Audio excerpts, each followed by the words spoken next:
Hello students, कैसे हो सभी लोग। आज हम इस वीडियो में हमारा हिंदी का चैप्टर 2 करेंगे। ये जो पूरा चैप्टर आज मैं आपको एक्सप्लेन करूंगा और इसके अगले वीडियो में आपको इसके क्वेश्चन आंसर भी मिल जाएंगे, तो आप अगला वीडियो भी जरूर देखना, ठीक है। तो देखो, ये जो चैप्टर है हमारा, इस चैप्टर का नाम क्या है, वारिस कौन। तो देखो, पहले मैं आपको इस चैप्टर की एक समरी दे देता हूँ इस पार्ट की। देखो, इसमें क्या रहता है, एक राजा रहता है, उसकी 4 बेटियां रहती है, ठीक है, 4 उनकी पुत्री रहती है। और वो जो राजा रहता है, ये जानने के लिए कि इनमें से कौन सही रहेगा जो मेरा राज्य संभालेगा, तो वो उनको एक परीक्षा देता है, उनसे उनकी एक परीक्षा लेता है कि कौन सबसे ज़्यादा बुद्धिमान है, कौन सबसे ज़्यादा लायक है।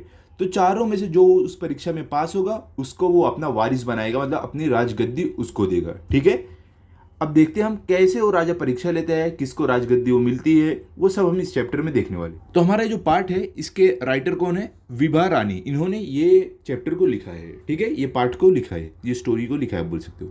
तो चलो स्टार्ट करते हैं। यहाँ पर क्या है, एक राजा था, उसके 4 बेटियां थी। तो देखो, जैसे स्टोरी आप पढ़ना शुरू करोगे आपको मालूम पड़ेगा कि यहाँ पे एक राजा की बात हो रही है और उसकी 4 बेटियां थी, ठीक है। राजा ने सोचा कि इन चारों में से जो सबसे बुद्धिमती होगी उसे ही अपना राजपाट सौंपेगा। देखो यहाँ पर बुद्धिमती मतलब क्या, बहुत ज़्यादा बुद्धि वाला, बहुत चालाक, ठीक है। राजपाट मतलब क्या, राजगद्दी। तो यहाँ पर देखो, राजा क्या सोच रहा है कि मेरी ये जो चारों बेटियां हैं, इसमें सबसे ज़्यादा जो बुद्धिमान होगी उसे ही मैं अपनी राजगद्दी सौंपूंगा, मतलब कि अपना जो उसका जो राज्य है उसकी रानी उसको ही बनाएगा, जो इन चारों बेटियों में से सबसे ज़्यादा बुद्धिमान है। इसका फैसला कैसे हो वो सोचने लगा। अंत में उसे एक उपाय सूझा। देखो, अभी उपाय मतलब क्या होता है, आइडिया, फैसला मतलब डिसीजन। तो यहाँ पे राजा और आगे क्या सोचता है कि ये मैं इसका फैसला, इसका डिसीजन कैसे लूंगा, वो ये सोच रहा था, तभी उसको एक उपाय मतलब एक आइडिया सूझा, एक आइडिया आया। उसने एक दिन चारों बेटियों को अपने पास बुलाया, सभी को गेहूं के 100-100 दाने दिए और कहा, इसे तुम अपने पास रखो, 5 साल बाद मैं जब इन्हें मांगूंगा तब तुम सब मुझे वापस कर देना। देखो, अब क्या बोले, जो वो आइडिया आया था राजा के दिमाग में, अब उस आइडिया के हिसाब से वो चल रहा है आगे आगे। अभी हमें नहीं पता चला क्या आइडिया है, हम देखते हैं क्या क्या उसका आइडिया है। तो यहाँ पर वो राजा करता क्या है, वो अपनी चारों बेटियों को अपने पास बुलाता है और उन सभी को, चारों बेटियों को 100-100 दाने दे देता है। किसके दाने देता है, गेहूं के। और उनसे क्या कहता है कि तुम सब इसे अपने पास रखो, 5 साल बाद जब मैं मांगूंगा तो आप लोग ये वापस लाकर मुझे दे देना, ये 100-100 दाने गेहूं के, ठीक है, क्लियर। अब देखते हैं आगे क्या है। गेहूं के दाने लेकर चारों बहनें अपने अपने कमरे में लौट आई। अब क्या बोल रहे हैं कि जो राजा थे, जो उनके पिताजी थे, उनसे गेहूं के दाने लिए और वो चारों बेटियां अपने अपने कमरे में आ गई, अपने अपने रूम में आ गई। बड़ी बहन ने उन दानों को खिड़की के बाहर फेंक दिया। क्या बोलने अभी कि जो सबसे बड़ी बहन थी, जो राजा की 4 बेटियां थी, इसमें से जो सबसे बड़ी वाली बेटी, सबसे बड़ी वाली बहन थी, उसने क्या किया, वो दानों को खिड़की के बाहर फेंक दिया, जो उसकी रूम की खिड़की थी उससे बाहर फेंक दिया।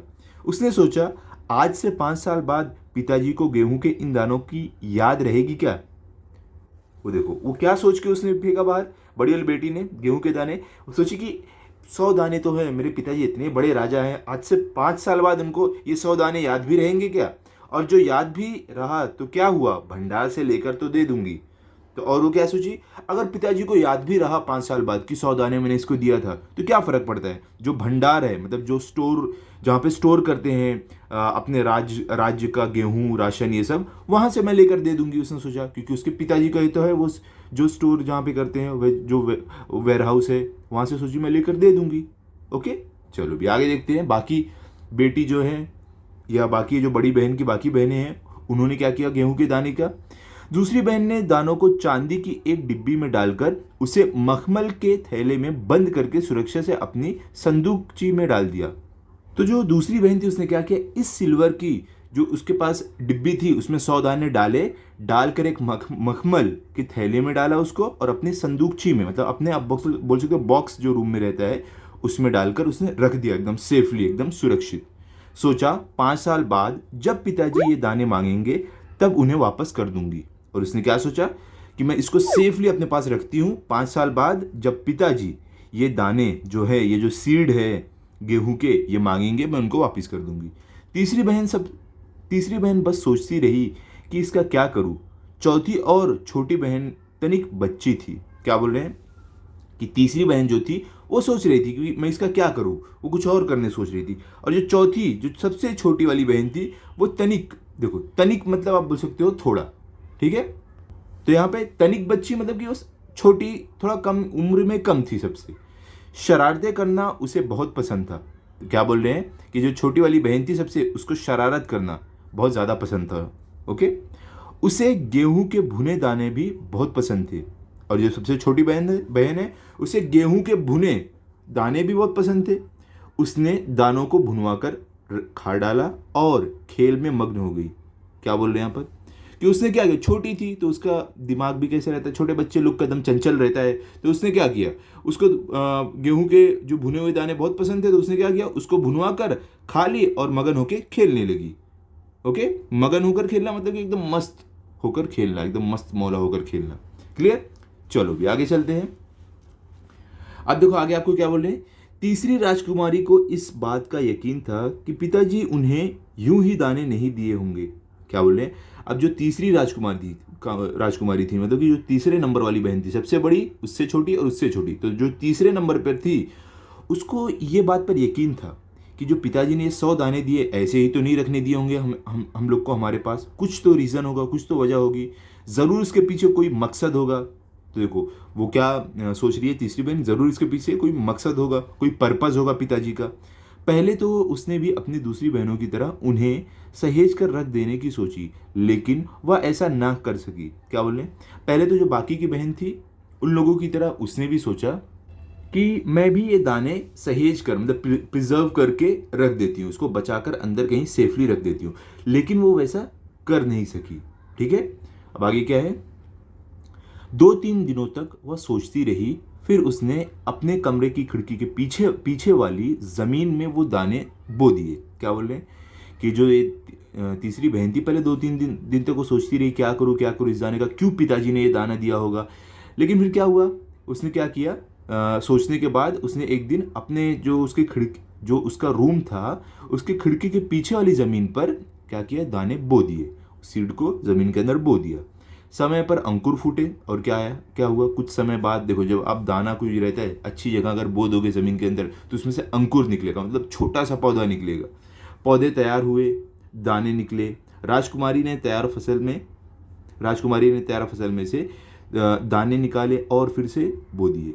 क्या बोल रहे हैं कि अभी देखो कोई भी फसल जो होती है ना, ज़्यादा से ज़्यादा 4 महीने 3 महीने में तैयार हो जाती है। ठीक है। तो जब राजकुमारी ने वो दाने बोए ज़मीन के अंदर, तो क्या हुआ, जो उसमें से अंकुर निकला और उसकी एक फसल तैयार हो गई। अब जो फसल तैयार हुई, जो गेहूं की फसल तैयार हुई, अब उसमें और दाने आ गए, तो उसने क्या किया, वो दाने निकाला और उसको वापस बो दिया।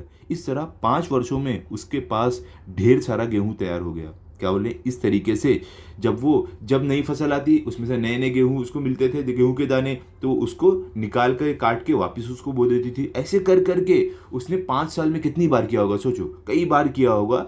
तो उससे क्या हुआ, गेहूं का ढेर उसके पास आ गया। गेहूं का आप बोल सकते हो बहुत ज़्यादा, बहुत बड़ी मात्रा में गेहूं के बीज उसके पास आ गए, बहुत ज़्यादा मात्रा में। ठीक है। वर्ष मतलब क्या होता है, साल होता है। 5 साल बाद राजा ने फिर चारों बहनों को बुलाया और कहा, आज से 5 साल पहले मैंने तुम चारों को गेहूं के 100 दाने दिए थे और यह कहा था 5 साल बाद मुझे वापस करना। कहाँ है वे दाने। तो देखो अब क्या बोल रहे हैं कि 5 साल जब हो गया, तो जो राजा थे, जो इन चारों लड़कियों के जो लड़के इनके जो पिताजी थे, उन्होंने बुलाया चारों बहनों को और कहा कि आज से 5 साल पहले मैंने तुम चारों को 100 गेहूं के दाने दिए थे और कहा था कि मैं 5 साल बाद तुमसे ये मांगूंगा। तो कहाँ है वो दाने। आज राजा वो दाने मांग रहे हैं। ठीक है। देखते हैं अभी जो जो राजा की बेटियां हैं, किसी ने फेंक दिया, किसी ने क्या किया, उसको भूनकर खा गया, एक बेटी ने खा लिया और एक बेटी ने संदूक में रखा, एक ने खेती किया था उसकी, मतलब और दाने उसको उसकी फसल बना बना के पूरा ढेर बना लिया था। देखते हैं अब राजा के सामने राजा को कौन इम्प्रेस कर पाएगा। बड़ी राजकुमारी भंडार घर जाकर गेहूं के दाने ले आई और राजा को दे दिया। राजा ने पूछा, क्या ये वही दाने हैं जो मैंने तुम्हें दिए थे। तो देखो सबसे बड़ी वाली जो राजकुमारी थी, जो सबसे बड़ी वाली बेटी थी राजा की, उसने क्या किया था याद है आपको, जो गेहूं के दाने थे उठाकर अपनी खिड़की के अपनी खिड़की से बाहर फेंक दिया था। तो उसके पास दाने थे नहीं, तो जब राजा ने मांगा, उसने सोचा भी था जब राजा मांगेंगे मैं भंडार से लाके दे दूंगी। तो क्या किया, जब राजा ने गेहूं मांगा तो वो भंडार से निकाल के लाकर दे दिया। तो राजा ने पूछा, क्या ये वही दाने हैं जो मैंने तुम्हें दिए थे आज से 5 साल पहले? देखते हैं भी आगे क्या बोलती है वो बड़ी बेटी। यहाँ पर देखो, पहले तो राजकुमारी ने हाँ कह दिया, मगर राजा ने फिर कड़क कर पूछा, तब उसने सच्ची बात बता दी। क्या बोल रहे हैं, पहले जो ये राजकुमारी थी सबसे बड़ी वाली, उसने हाँ कह दिया, हाँ ये वही दाना है। लेकिन जब राजा ने कड़क होकर पूछा, एकदम स्ट्रिक्ट होकर पूछा, तब उसने सच्ची बात बताई कि मैंने दाना फेंक दिया था खिड़की के बाहर। आगे देखो भी क्या है, राजा ने दूसरी राजकुमारी से पूछा, तुम्हारे दाने कहाँ हैं? देखो, पहली राजकुमारी से का पता चल गया राजा को कि उसने क्या किया है, जहाँ पे अनाज स्टोर करके रखते हैं पूरे राज्य का, वहाँ से उसने उठा के दिया है। तो राजा उससे सच्ची बात जानने के बाद दूसरी राजकुमारी से पूछता है कि तुम्हारे दाने कहाँ हैं जो मैंने तुम्हें दाने दिए थे। तो देखो, अब राजकुमारी क्या बोल रही है, दूसरी राजकुमारी अपनी संदूकची में से मखमल के खोल वाली डिब्बी उठा लाई। क्या बोल रहे हैं यहाँ पर कि जो दूसरी राजकुमारी थी उसने क्या किया, राजा के वो जो गेहूं के दाने थे वो मांगने पर दूसरी राजकुमारी ने वो संदूक में एक मखमल की खोल वाली डिब्बी रखी थी। ठीक है, मखमल मतलब कि एक डिब्बी थी, उसके ऊपर मखमल की खोल थी, मखमल का कपड़ा था, आप बोल सकते हो मखमल था। तो वो डिब्बी उठा लाई, वो बॉक्स उठा लाई जिसमें उसने गेहूं के दाने सहेज कर रखे थे। क्या बोल रहे हैं, और वो डिब्बी में उसने गेहूं के दाने सहेज कर रखे थे, आप बोल सकते हो संभाल कर रखे थे। ठीक है, राजा ने उसे खोलकर देखा, दाने सड़ गए थे। तो जब राजा ने उस संदूकची को, मतलब उस बॉक्स को जिसके ऊपर मखमल ऐसे लगा हुआ था, वो खोल कर देखा तो उसके अंदर के दाने सड़ गए थे। क्योंकि इतने दिन तक अगर कोई बॉक्स में एकदम बंद करके रखेंगे ना, हवा लगेगी ना कुछ भी नहीं, तो वो सड़ जाएंगे दाने। कितने टाइम तक रखा था राजा ने, कितने टाइम बाद बोला था, देखो यहाँ पर 5 साल बाद, 5 साल बाद बोला था मैं लूंगा। तो 5 साल अगर आप गेहूं के दाने किसी चीज में बंद करके रखे रहो तो खराब हो जाएगा, सड़ जाएगा। ठीक है, अब आगे क्या है, तीसरी राजकुमारी से पूछा, तुमने क्या किया उन दानों का? तीसरी ने कहा, मैं इसका उत्तर आपको अभी नहीं दूंगी, क्योंकि जवाब पाने के लिए आपको यहां से दूर जाना पड़ेगा और मैं वहां आपको कल ले चलूंगी। देखो, जब राजा ने तीसरी जो राजकुमारी है उनसे पूछा कि तुमने उन दानों का क्या किया जो मैंने तुम्हें दिए थे, गेहूं के दाने। तो तीसरी राजकुमारी ने क्या कहा कि मैं इसका उत्तर अभी नहीं दूंगी, मतलब मैं इसका आंसर आपको आज नहीं दूंगी। इसका अगर आपको आंसर चाहिए, जवाब चाहिए, तो आपको यहां से दूर कहीं चलना पड़ेगा और वहां मैं आपको लेकर कल जाऊंगी। ठीक है, वो क्या है, क्यों इतनी दूर लेकर जाना है, ये तो आपको पता चल ही गया होगा। नहीं पता चला है, देखो अभी आगे मालूम पड़ जाएगा क्या है। राजा ने अब चौथी और सबसे छोटी राजकुमारी से पूछा। अब देखो, 2 बेटियों से राजा पूछ चुके थे, 2 राजकुमारी से। तीसरी राजकुमारी ने क्या बोला कि मैं वो आपको कल दिखाऊंगी, मैंने दाने का क्या किया है। तो देखो, अब राजा क्या कर रहा है, जो चौथी सबसे छोटी राजकुमारी थी उससे पूछा, तो वो क्या बोल रही है, उसने उसी लापरवाही से जवाब दिया, उन दानों की कोई कीमत है पिताजी। उसने ऐसे अपना पिताजी से पूछा, राजा से पूछा कि जो आपने दाने दिए थे, क्या वो दाने की कोई कीमत है, गेहूं के दाने? वैसे तो ढेरों दाने भंडार में पड़े हैं। और क्या उसने बोला कि हमारा जो भंडार है, जो स्टोरेज रूम है जहाँ पे हम अनाज स्टोर करके रखते हो, वहाँ पे तो भंडार पड़ा हुआ है दानों का। आप तो जानते हैं ना, मुझे गेहूं के भुने दाने बहुत अच्छे लगते हैं, सो मैं उन्हें भुनवा कर खा गई। आप भी पिताजी किन किन चक्करों में पड़ जाते हैं। तो देखो, और इसने क्या बोला छोटी राजकुमारी ने कि आप तो जानते हो कि जो गेहूं के भुने दाने रहते हैं, जो रोस्ट करके खाते हैं, वो मुझे बहुत अच्छे लगते हैं। तो मैंने क्या किया, उनको भुनवा लिया जो आप 100 दाने दिए थे गेहूं के, और मैं उनको खा गई। और क्या बोला कि आप भी पिताजी किन किन चक्कर में पड़े रहते हो कि हमको 5 साल दाना दे दिया रखने के लिए कि 5 साल बाद लेकर आओ, ये सब क्या आप किस चक्कर में हो, ऐसा छोटी राजकुमारी ने बोला। अब देखते हैं, सभी के उत्तर से राजा को बड़ी निराशा हुई। अब देखो, जो राजा उत्तर चाहते थे अपने चारों राजकुमारी से, उन्हें वो मिला नहीं, तो उन्हें निराशा हो गई, वो थोड़ा सैड हो गए। ठीक है, चारों में से अब उसे केवल तीसरी बेटी से ही थोड़ी उम्मीद थी। अब क्या बोलें कि चारों में से अब जो सबसे छोटी नहीं, जो तीसरी वाली थी, जो तीसरे नंबर पे जो उनकी बेटी थी, उससे ही अभी उम्मीद थी राजा को। क्योंकि देखो, 3 जन से तो पता चल गया कि उन्होंने संभाल कर नहीं रखे दाने। अब तीसरी वाली जो थी, तीसरे नंबर पे जो राजा की बेटी थी, अब वो ये उम्मीद कर रहे थे कि हो सकता है इसने कुछ अच्छा किया होगा उन दानों का। अब क्या है आगे, दूसरे दिन तीसरी राजकुमारी राजा के पास आई।